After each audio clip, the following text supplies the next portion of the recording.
पाठशाला की पहली क्लास 2026 के ठीक पहले मोदी का बंगाल में कौन सा खेला? भयंकर कंफ्यूज ममता को हिंदू और मंदिर अबहार से बचाएंगे क्या?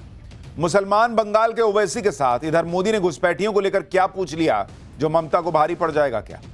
बाबरी वर्सेस ममता के मंदिर, बंगाल चुनाव के ठीक पहले ममता बनर्जी ने गजब का ब्लंडर कर दिया है क्या? सबसे पहले बंगाल के चुनावों से जुड़ा यह चैप्टर खोल रहा हूं। देखिए 2025 में नरेंद्र मोदी ने दिल्ली में केजरीवाल को जब हराया था तो लोग सोच भी नहीं सकते थे, खुद केजरीवाल कहते थे भाई कि हमको कोई नहीं हरा सकता। केजरीवाल की पॉलिटिक्स निपट गई दिल्ली में।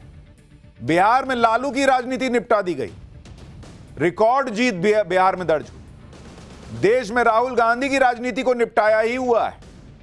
अब नरेंद्र मोदी 2026 में ऐसा क्या करने जा रहे हैं कि बंगाल में ममता बनर्जी की पार्टी हिली हुई है? आज इसके बारे में आपको देखना चाहिए, क्योंकि ममता बनर्जी को इस वक्त समझ ही में नहीं आ रहा भाई कि वो करें तो करें क्या। कभी बाबरी मस्जिद पर उनकी राजनीति उलझी हुई है तो वो कभी हिंदू मंदिर की बात कर रही हैं, कभी हिंदू मंदिर बनते बनते रुक जा रहा है, कभी नया शिलान्यास हो रहा है।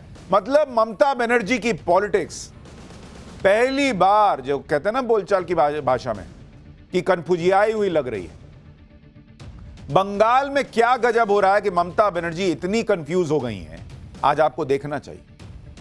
नरेंद्र मोदी ने 2026 से ठीक पहले क्या खेला किया है कि ममता बनर्जी की पॉलिटिक्स बिल्कुल डिरेल होती दिख रही है। जो खुलकर बीजेपी को चुनौती देती थी कि बीजेपी कुछ भी कर ले, उनसे बंगाल में न जीत सकती, लेकिन ऐसी चुनौतियां तो केजरीवाल भी देते थे। केजरीवाल का क्या हुआ वो पूरा देश जानता है। आज केजरीवाल दिल्ली से गायब है। क्या ममता बनर्जी का भी यही हाल होने वाला है जो मोदी ने केजरीवाल के साथ किया? दिल्ली में 27 साल बाद मोदी बीजेपी को सत्ता में लेकर आ गए। अब बंगाल में जो बीजेपी कभी सत्ता में नहीं आई, क्या उसे सत्ता तक पहुंचाकर ही मोदी मानेंगे? कैसे साल बदलने से पहले, 2026 के शुरू होने से पहले, नरेंद्र मोदी ने बंगाल को एक बड़ा मिशन बना दिया है।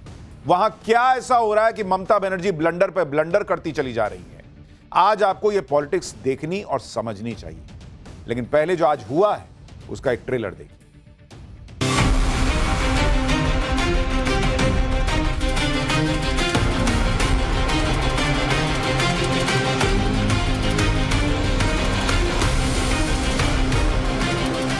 अगला चुनाव घुसपैठियों को निकालने के मुद्दे पर और घुसपैठ रोकने के मुद्दे पर लड़े जाने वाला है। जय मां दुर्गा, जय मां दुर्गा। बंगाल की हिंदुओं के हृदय पर घाव इतना गहरा बैठ गया है कि कोई मरहम काम नहीं आएगा। अब आपका जाने का समय तय होगा।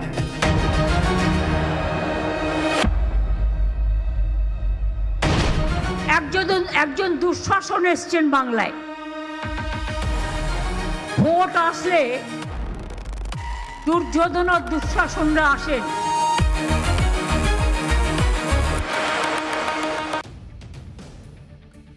बॉस, ठंड के मौसम में बंगाल की सियासत में आग लगी हुई है। बंगाल में गजब हो रखा है। ममता बनर्जी के बारे में कहा जाता है कि एक वक्त पर जय श्री राम के नारे से चिढ़ जाती थी।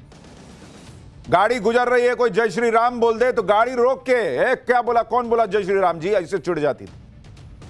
उनके सामने जय श्री राम के नारे लग जाएं तो गाड़ी रोककर भिड़ जाती थी। वो राम मंदिर को मोदी का गिमिक बताया करती थी। लेकिन बंगाल में नरेंद्र मोदी ने ऐसा खेला किया कि वही ममता बनर्जी मंदिर पर मंदिर बनवाने में जुट गई हैं। जय मां दुर्गा के नारे लगा रही हैं।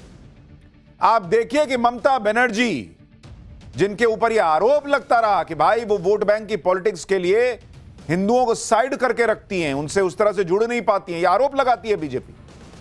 आज ममता बनर्जी की पॉलिटिक्स देखिए। मंदिर पे मंदिर बनाने की बात, जय मां दुर्गा के नारे लग रहे हैं। एक बार जरा देखिए, फिर आपको पूरी पॉलिटिक्स समझाता हूं। जय मां दुर्गा, जय मां दुर्गा, जय मां दुर्गा। सर्वधर्म जिंदाबाद, सर्वधर्म जिंदाबाद। ममता बनर्जी जय मां दुर्गा के नारे लगा रही हैं, लेकिन बंगाल चुनाव से ठीक पहले ममता बनर्जी बंगाल की बाबरी मस्जिद से दूर होकर हिंदुत्व के रथ पर सवार कैसे हो गए? पब्लिक सोशल मीडिया पर चर्चा कर रही है कि क्या परिवर्तन दिख रहा है कि बाबरी मस्जिद से दूरी और मंदिर मंदिर की बात जय मां दुर्गा के नारे। आप देखिए ममता बनर्जी बंगाल में कैसे मंदिर पे मंदिर बनवा रही हैं, हिंदुओं के तीर्थों का विकास कर रही हैं। ममता बनर्जी ने कोलकाता में दुर्गा आंगन परिसर का शिलान्यास कर दिया। जनवरी के दूसरे हफ्ते में सिलीगुड़ी में महाकाल मंदिर की नींव रखने का ऐलान कर रही हैं। 5 जनवरी को हिंदुओं की तीर्थ गंगा सागर में पुल की नींव रखने वाली हैं। इससे पहले ममता बनर्जी ने दीघा में जगन्नाथ मंदिर का उद्घाटन कर दिया। यानी मंदिरों की बात ममता बनर्जी कर रही हैं। लोग पूछ रहे हैं कि इतने साल से बंगाल में राज में इतने मंदिर बनवाने का यह सुविचार जो है वो उनको अब आ रहा है। ममता बनर्जी बहुत सोच समझकर ऐसी ऐसी जगह मंदिर बनवा रही हैं जिससे वो बीजेपी के हिंदुत्व को काउंटर कर सके। जैसे बंगाल में महाकाल मंदिर की लोकेशन आप देखिए। ममता बनर्जी ने चुनाव से पहले सिलीगुड़ी में महाकाल मंदिर की नींव रखने की घोषणा कर दी। सिलीगुड़ी उत्तर बंगाल का प्रवेश द्वार है, जहां पिछले लोकसभा और विधानसभा चुनावों में बीजेपी ने टीएमसी का सुपड़ा साफ कर दिया था। उत्तर बंगाल में बीजेपी की पकड़ मजबूत है। इसकी बड़ी वजह वहां का पहाड़ी समुदाय, आदिवासी और गोरखा समुदाय के लोग हैं। भगवान महाकाल पहाड़ी समुदाय, गोरखाओं और उत्तर बंगाल के आदिवासियों को आराध्य हैं। ऐसे में माना जा रहा है कि मुख्यमंत्री ममता बनर्जी चुनाव से पहले महाकाल मंदिर की नींव रखकर उन्हें साधना चाहती हैं। यानी बीजेपी को जो हिंदू कंसोलिडेट होकर वोट कर रहा है बंगाल में, उस हिंदू के जरिए ममता बनर्जी इस बार अपनी कुर्सी बचाना चाहती है। ममता बनर्जी ये सब तब कर रही हैं जब बंगाल में बाबरी का बड़ा शोर है। बंगाल की बाबरी मस्जिद पर नोट बरस रहे हैं। बंगाल का मुसलमान बाबरी के नाम पर एकजुट हो रहा है। ममता बनर्जी को भी उम्मीद नहीं रही होगी कि बाबरी के नाम पर बंगाल में इस तरह से मुसलमान एक्टिव हो जाएंगे और इससे ममता का बना बनाया वोट बैंक, जिसकी तरफ कोई देख भी नहीं सकता, ऐसा माहौल था, उसमें सेंध लगने के कयास लगने लगेंगे। यह ममता बनर्जी सोच भी नहीं सकती। और इसीलिए सवाल उठ रहा है कि क्या ममता बनर्जी को यह दिखने लगा है कि मुसलमान वोट इस बार हो सकता है एक मुश्त ना पड़े, इसलिए थोड़ा हिंदू को भी सेट करके रखना पड़ेगा। क्या इसीलिए ममता बनर्जी अचानक मंदिर मंदिर कर रही हैं? बंगाल में तो ममता बनर्जी ने सब कुछ सेट करके रखा हुआ था, लेकिन बाबरी वाला मामला ममता के लिए आउट ऑफ सिलेबस हो गया। ममता बनर्जी को अब यह चिंता होने लगी है कि अगर मुसलमान बाबरी के नाम पर बंगाल के ओवैसी के साथ खड़ा हो गया और बंगाल के ओवैसी को हैदराबाद वाले ओवैसी का साथ मिल गया, तो फिर ममता के लिए बंगाल का किला बचाना मुश्किल हो जाएगा। क्योंकि मुसलमान अब तक एक तरफा, एक मुश्त भर के ममता बनर्जी को वोट देता था। लेकिन लोग कह रहे हैं, जानकार कह रहे हैं कि ममता बनर्जी आज की डेट में कंफ्यूज दिख रही हैं। वो समझ नहीं पा रही हैं कि कितना हिंदू की तरफ जाऊं, कितना मुसलमान की तरफ जाऊं। वो अपने बिखरते मुस्लिम वोट बैंक को संभालें या हिंदू वोट के पीछे जाएं, ममता बनर्जी कंफ्यूज आई हुई हैं। और इसी में आप देखिए कि जय श्री राम के नारे को बीजेपी का नारा मानने वाली ममता बनर्जी अब बंगाल में मंदिर और हिंदुओं के लिए बड़े बड़े काम कर रही। जो ममता बनर्जी मुसलमानों को यह भरोसा दे रही थी कि दीदी के बंगाल में मोदी का वक्फ कानून नहीं आएगा तो नहीं आएगा, उस बंगाल में वक्फ कानून लागू करने का फरमान जारी हो चुका है। बंगाल में जिस 27% मुस्लिम वोट बैंक को ममता बनर्जी अपनी पार्टी का फिक्स्ड वोट बैंक मानती आई, उन्हीं मुसलमानों की बाबरी मस्जिद से ममता बनर्जी ने मुंह फेर लिया। लेकिन कैसे यह सब करके ममता बनर्जी ने खुद ही ब्लंडर कर दिया है, वो आपको आगे समझाऊंगा। लेकिन पहले देखिए कि बंगाल की पॉलिटिक्स को नरेंद्र मोदी कहां ले जा रहे हैं। क्योंकि पीएम मोदी को हिंदुत्व की पिच पर जाकर हराने की रणनीति राहुल गांधी एक बार कर चुके हैं और उनको भारी पड़ गई थी। गुजरात में साल 2017 में विधानसभा चुनाव हुए थे। उस चुनाव में राहुल गांधी ने गुजरात में मंदिर मंदिर घूम घूम के परिक्रमा की थी, बहुत चक्कर काटे, लेकिन राहुल गांधी के सॉफ्ट हिंदुत्व का कोई फायदा ना हुआ। गुजरात में कांग्रेस फिर सत्ता से बाहर हो गई। अब ममता बनर्जी के लिए कहा जा रहा है कि वो भी वही राह अपना रही हैं। नरेंद्र मोदी को उस पिच पर चैलेंज करने चली हैं जहां पर नरेंद्र मोदी ने 11 साल और इससे पहले गुजरात में अपने आप को स्टैब्लिश किया है कि वो हिंदुत्व की बात करने से पीछे नहीं हटते। इसलिए पश्चिम बंगाल के दौरे पर पहुंचे अमित शाह ने भी कह दिया कि अब मंदिर मंदिर करने से कुछ ना होगा, हिंदुओं को जो चोट पहुंची है उसका हिसाब होकर रहेगा। सुनिए नरेंद्र मोदी के सिपह सलार अमित शाह ने बंगाल में रहकर नरेंद्र मोदी का कौन सा मैसेज पहुंचा दिया है। साम्प्रदायिक तुष्टीकरण को इस राज्य सरकार ने अपनी नीति के रूप में स्वीकार कर लिया है। अब मरहम लगाने का प्रयास हो रहा है, मैं सुबह से देख रहा हूं, मगर अब मरहम लगाने से कुछ नहीं होता है। हृदय पर, बंगाल की हिंदुओं के हृदय पर घाव इतना गहरा बैठ गया है कि कोई मरहम काम नहीं आएगा। अब आपका जाने का समय तय हो गया है। यहां तक इंतहा कर दी। यानी मैसेज क्लियर है। नरेंद्र मोदी बंगाल के लोगों को याद दिला रहे हैं कि भाई ये अब हिंदू की बात हो रही है, इसके पहले हिंदुओं को जख्म मिले। बंगाल में पोस्ट पोल वायलेंस में क्या हुआ था लोग भूल थोड़ी गए होंगे। अमित शाह कह रहे हैं, भाई अमित शाह साहब कह रहे हैं कि ममता बनर्जी का मंदिर बनवाना हिंदुओं के जख्मों पर मरहम लगाने का प्रयास है, लेकिन बहुत देर हो गई। दरअसल बंगाल में बीजेपी हिंदुओं के साथ भेदभाव के मुद्दे पर ही ममता बनर्जी को घेरती आई। बंगाल में बीजेपी ने इसे ही सबसे बड़ा मुद्दा बनाया हुआ है। ममता बनर्जी पर मुहर्रम की वजह से दुर्गा पूजा विसर्जन पर रोक लगाने के आरोप लग चुके हैं। जय श्री राम के नारे को लगाने वालों को हिरासत में लेने के आरोप लग चुके हैं। महाकुंभ को मृत्यु का कुंभ बताने का बवाल हो चुका है। ममता बनर्जी के इसी तरह के बयानों को लेकर सालों से बीजेपी ने ममता बनर्जी की हिंदू विरोधी छवि बनाकर रखी है। अब अचानक से ममता बनर्जी मंदिर बनवाकर उस छवि को तोड़ने का प्रयास कर रही है। ममता के मंदिर बनाने पर बीजेपी ममता बनर्जी को घेर रही है। चर्चा हो रही है कि क्या ममता बनर्जी को समझ में आ गया है कि इस बार बंगाल में हिंदू का वोट कंसोलिडेट हो जाएगा और बीजेपी की तरफ चला जाएगा। बीजेपी के आरोपों का ममता बनर्जी भी जवाब दे रही हैं। कह रही हैं कि मुझ पर तुष्टीकरण के आरोप लगाए जाते हैं, लेकिन मैं किसी का तुष्टीकरण नहीं करती। मैं सच्ची सेक्युलर हूं। आप मुझे ऐसा कोई धर्म नहीं दिखा सकते जिसके कार्यक्रम में मैं ना जाती। ममता बनर्जी ने कहा कि जब वो गुरुद्वारे जाती हैं तो सिर ढकती हैं, तो फिर रोजा के दौरान ऐसा करने पर आपत्ति क्यों होती है। मंदिर के कार्यक्रम में शामिल होने पर ममता बनर्जी ने कहा कि वो यहां आई हैं इसलिए शॉल ओढ़े हुई हैं, क्योंकि धार्मिक कार्यक्रमों में हिंदू महिलाएं भी घूंघट या सिर ढकती हैं। यही हमारी संस्कृति है। हर धर्म के अपने नियम होते हैं।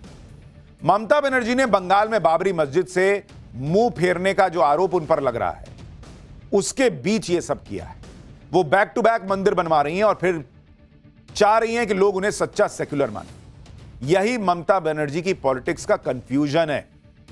लोग कह रहे हैं कि भाई अगर आपको इतना सबके साथ रहना है तो बाबरी से मुंह क्यों मोड़ रही हैं, उस व्यक्ति को पार्टी से क्यों निकाल रही हैं, उन पर एक्शन क्यों हो रहा है।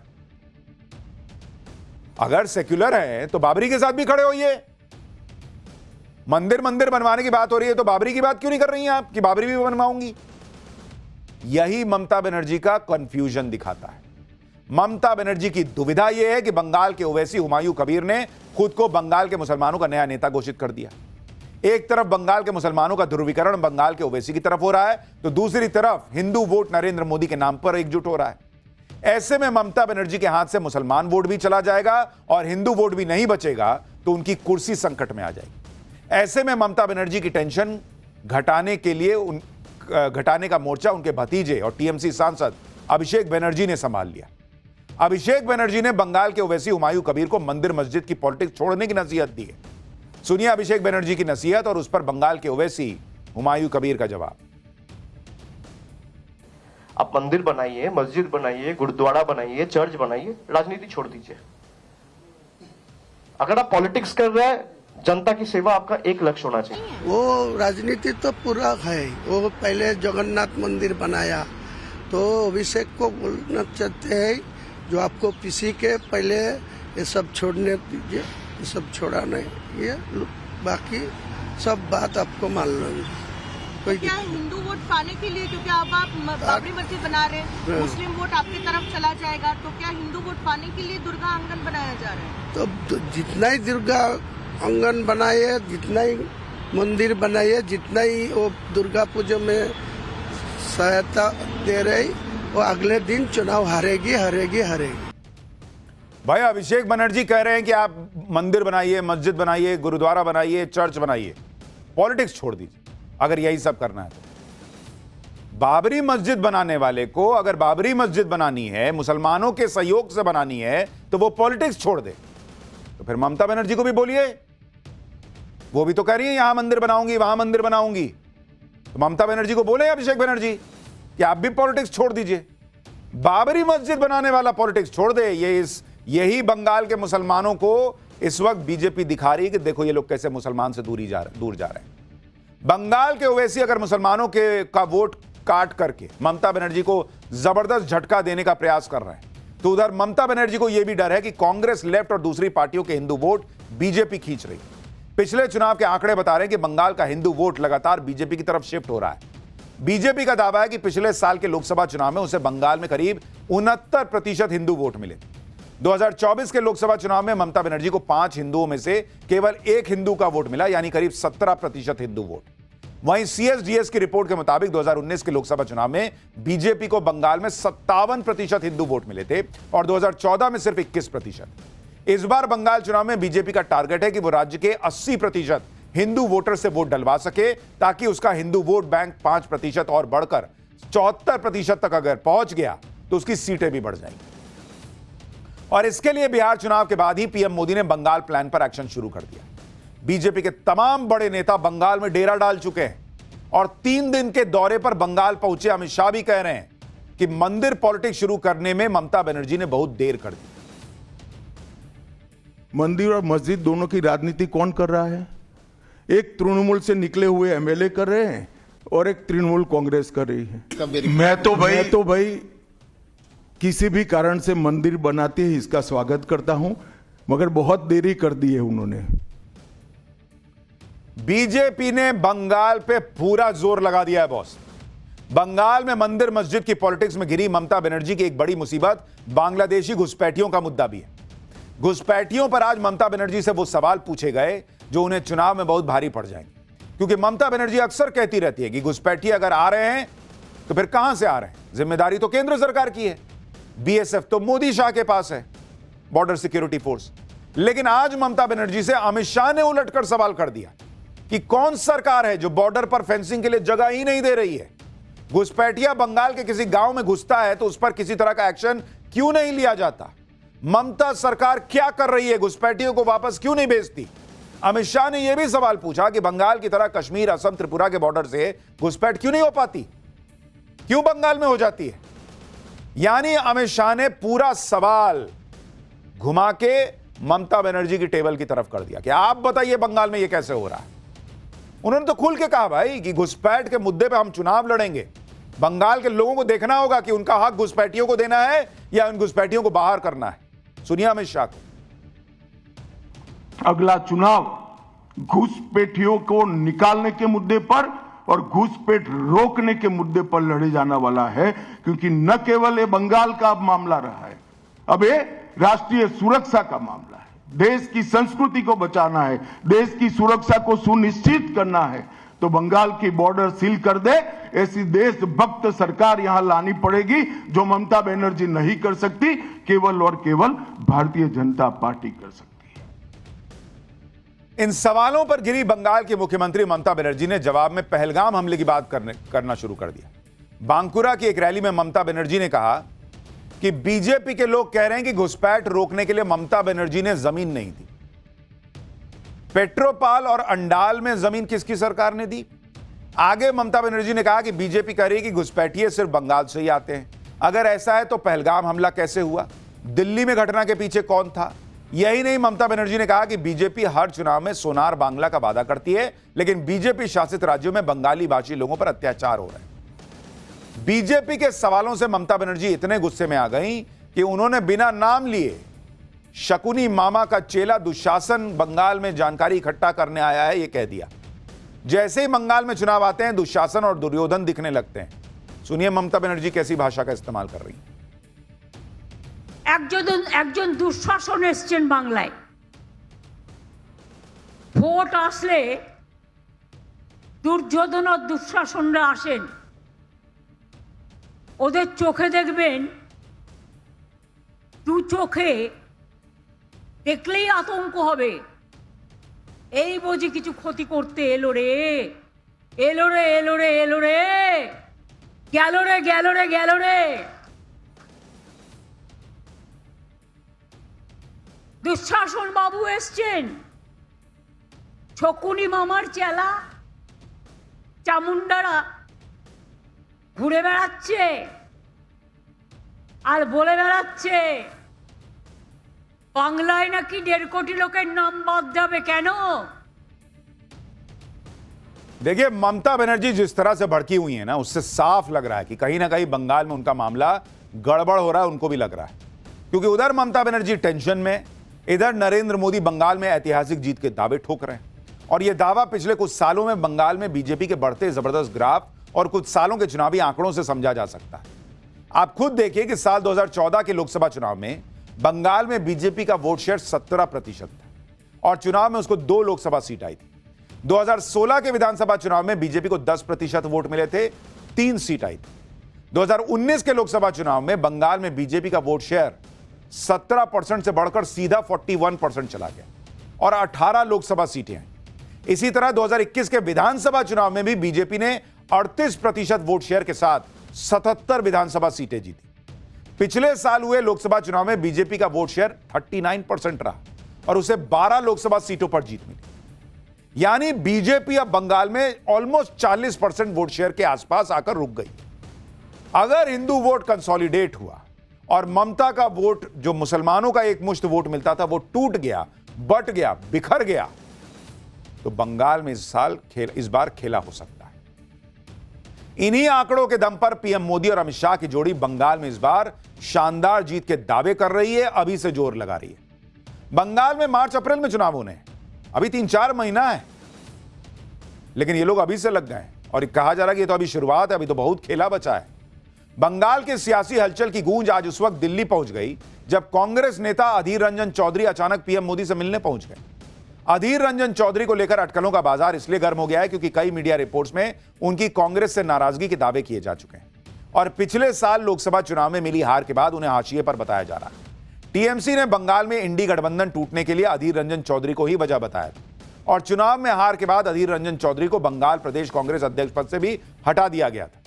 खुद पीएम मोदी ने भी संसद में चर्चा के दौरान तंज किया था कि कोलकाता से एक फोन कॉल पर उन्हें साइडलाइन कर दिया गया। ऐसे में पीएम मोदी के साथ अधीर रंजन चौधरी की मुलाकात को लेकर कई तरह की अटकलें लगने लगी, जिन पर अधीर रंजन चौधरी को ही विराम लगाना पड़ा और उन्होंने बताया कि बंगाली प्रवासियों के मुद्दे पर उन्होंने मुलाकात का वक्त मांगा था, मुलाकात हो गई। सुनिए अधीर रंजन चौधरी। तो इसलिए मैं प्रधानमंत्री जी को अपॉइंटमेंट मांगी और इत्तेफाक से मिल भी गए और चले भी गए। इसमें इधर उधर की कोई बात नहीं है भाई साहब, घुमा फिरा के कोई दर्शाने की कोई जरूरत नहीं है। तो बंगाल में अभी खेला और तेज होगा और यह भी मान के चलिए कि जब दिल्ली नरेंद्र मोदी ने जीत लिया, बंगाल बिहार जीत लिया, उसके पहले महाराष्ट्र हरियाणा जीत लिया, तो अब पूरा फोकस उस किले पर है जिसको बीजेपी चाहकर भी नहीं गिरा पा रही और वो है बंगाल का किला। पाठशाला में अब अगला चैप्टर जिसमें आपको दिखाऊंगा पुतिन पर हमला, चीन अलग अटैक की तैयारी में। भाई मोदी की मार से पाकिस्तान को बचाने वाला ही नहीं बचा क्या? रूस भयंकर गुस्से में है, 2 मुस्लिम देश आपस में भिड़ गए हैं। 2026 में भयंकर युद्ध का धमाका होने वाला है क्या?